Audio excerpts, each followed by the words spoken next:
दुसरी टोपली सजवली, तिसरी टोपली सजवली, त्याच्यामध्ये कंदमुळं होती. आणि या तिन्ही टोपल्या अगोदर लक्ष्मण भैया आणि काही सहकारी कोणाकडे घेऊन गेले? भरत भैयाकडे. त्यांच्या समोर त्या टोपल्या ठेवल्या आणि भरताला सांगितलं की भरत भैया, तुम्हाला याच्यातून काय हवंय? भरत भैयाने तिन्ही टोपल्याकडे नजर टाकली आणि तिनंही टोपल्याकडे नजर टाकल्यानंतर भरत भैयाने मात्र कंदमुळाची टोपली उचलली. कशाची? आणि कंदमुळाची टोपली उचलल्यानंतर ती परीक्षा पास झाली आणि नंतर भरताला रामाच्या भेटीसाठी अनुमती मिळाली. त्याचं कारण आहे, जर चमचमीत पदार्थ उचलले असते तर याला राज्याचा लोभ आहे आणि तो लोभापोटी रामरायांचं अस्तित्व नष्ट करेल हा सिद्धांत होता. जर काजू बदामाची जर टोपली उचलली असती तर हा राजभोगासाठी काहीही कोणत्याही थराला जाऊ शकतो, परंतु त्या ठिकाणी त्याने कंदमुळं उचलले म्हणून सिद्ध झालं की हा त्यागी आहे, हा वैराग्यशील आहे, त्याला कोणत्याही गोष्टीची इच्छा नाही, त्याला फक्त राम भेटीची इच्छा आहे. तर्क सिद्ध झाला आणि राम भेटीची अनेक प्राप्त झाली. म्हणून जीवनामध्ये छोटे छोटे पोरं जर असले ना लहान, तर त्यांच्या समोर 3 प्रकारचे फुलं ठेवायची, ते लाल, एक पांढरं, एक पिवळं. काय? लाल जर उचललं ना, समजायचं हा राजवी होणार आहे. काय? पिवळं जर उचललं ना, हा मध्यमवर्गीय होणार आहे. आणि जर त्याने सफेद फळ जर फुल उचलला तर समजायचं हा स्वतःचंही कल्याण करणार आणि जगाचंही कल्याण करणार.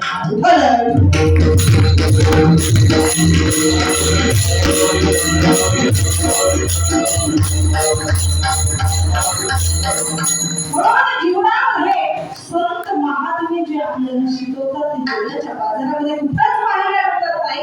म्हणून जीवनामध्ये जगद्गुरु तुकोबराय सांगतात की बाबांनो, तुम्ही भक्ती करा आणि भक्ती करत असताना देणार तो भगवान परमात्मा आहे. आणि जर भगवान परमात्म्याच्या चरणावरती तुम्ही जर भक्ती करत असाल, पण भक्ती करत असताना मी कुणी मोठा आहे असं म्हणून भक्ती करू नका.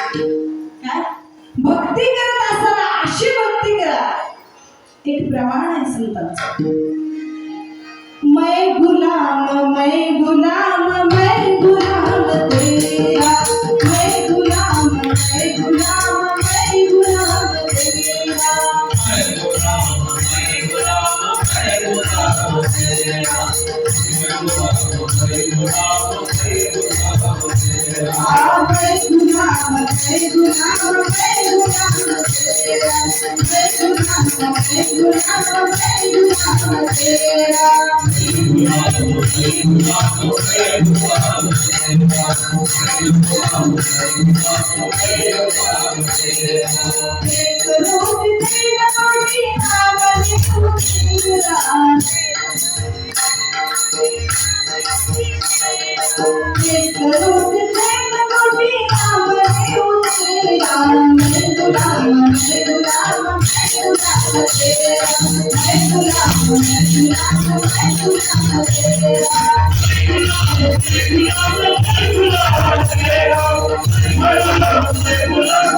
जीवनामध्ये भक्ती करायची असेल तर मैं गुलाम तेरा. बस भगवंता, मी तुझा गुलाम आहे. सद्गुरु, मी तुझा गुलाम. बस काय नाही पाहिजे? एक रूपी दैनंदी. काय पाहिजे? एक रूपी दैनंदी नाम देवा. जीवनामध्ये भगवंत सर्व देतो. काय? सर्व देतो, पण जे भेटतं ते सगळं इथं राहतं आणि जे दिसत नाही ते बरोबर येतं.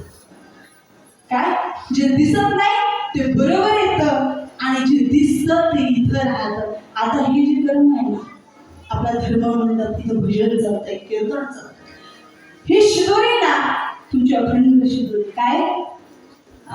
आणि ही शिदोरी तुमची अखंड ही पांडुरंग परमात्म्याच्या साक्षीने आणि गणराजाच्या साक्षीने. म्हणून अशी शिदोरी कमवायची की जेणेकरून जाताना आपल्याला समाधान वाटलं पाहिजे. काय बघा, जीवनामध्ये कर्म श्रेष्ठ करायचं. काय करायचं? मी तर नेहमी सांगत असते, जगात कोणालाच घाबरू नका, फक्त कर्माला घाबरा. कोणाला? जग असतंय, कर्म हे खरं असतं. हो, तुम्ही कर्माला घाबरा, जगाला घाबरू नका. जग काय म्हणेल, जग कोणाच्या पंक्तीला बसेल सांगता येत नाही. त्यांची पंगत त्यांच्या जवळ. आपल्याला कोणत्या पंक्तीत बसायचे, आपलं कर्म किती श्रेष्ठ हे सर्वात महत्वाचं आहे. आणि लक्षात घ्या, जीवनामध्ये कर्म झोपू देत नाही. काय झोपू देत नाही? ज्यांना झोप येत नाही ना, असं ज्यांच्याकडे लागतं आणि तिची प्रॉपर्टी त्या झोपेच्या नाही. कधी ऊर उठत झोपेच्या नीतीचे बरं का, नीतीचे लोक झोप किती प्रॉपर्टी असेल, पण नीतीची जर असेल ना, त्याला सगळा आनंद होतो. अनितीची प्रॉपर्टी असेल तर त्याला झोप येणार, तरी झोपेच्या गोळ्या घेतल्या तरी येणार. त्याचं कारण आहे, त्याने त्याच्या प्रारब्धाच्या विरहित इतरांच्या प्रारब्धातलं धन घातलेलं ते धन त्याला झोपू देत. एकेका प्रकारे ते बाहेर निघतं, म्हणून त्याला झोपू देत नाही. म्हणून जीवनामध्ये कर्म तेरा अच्छा है तो किस्मत तेरी दासी है और दिल तेरा साफ है तो घर में मथुरा राशी. म्हणून आपल्या जीवनामध्ये, आपल्या घरामध्ये असं वातावरण ठेवायचं की जेणेकरून आपल्याला कधीच दुःख वाटता कामा नये. कशाचं दुःख?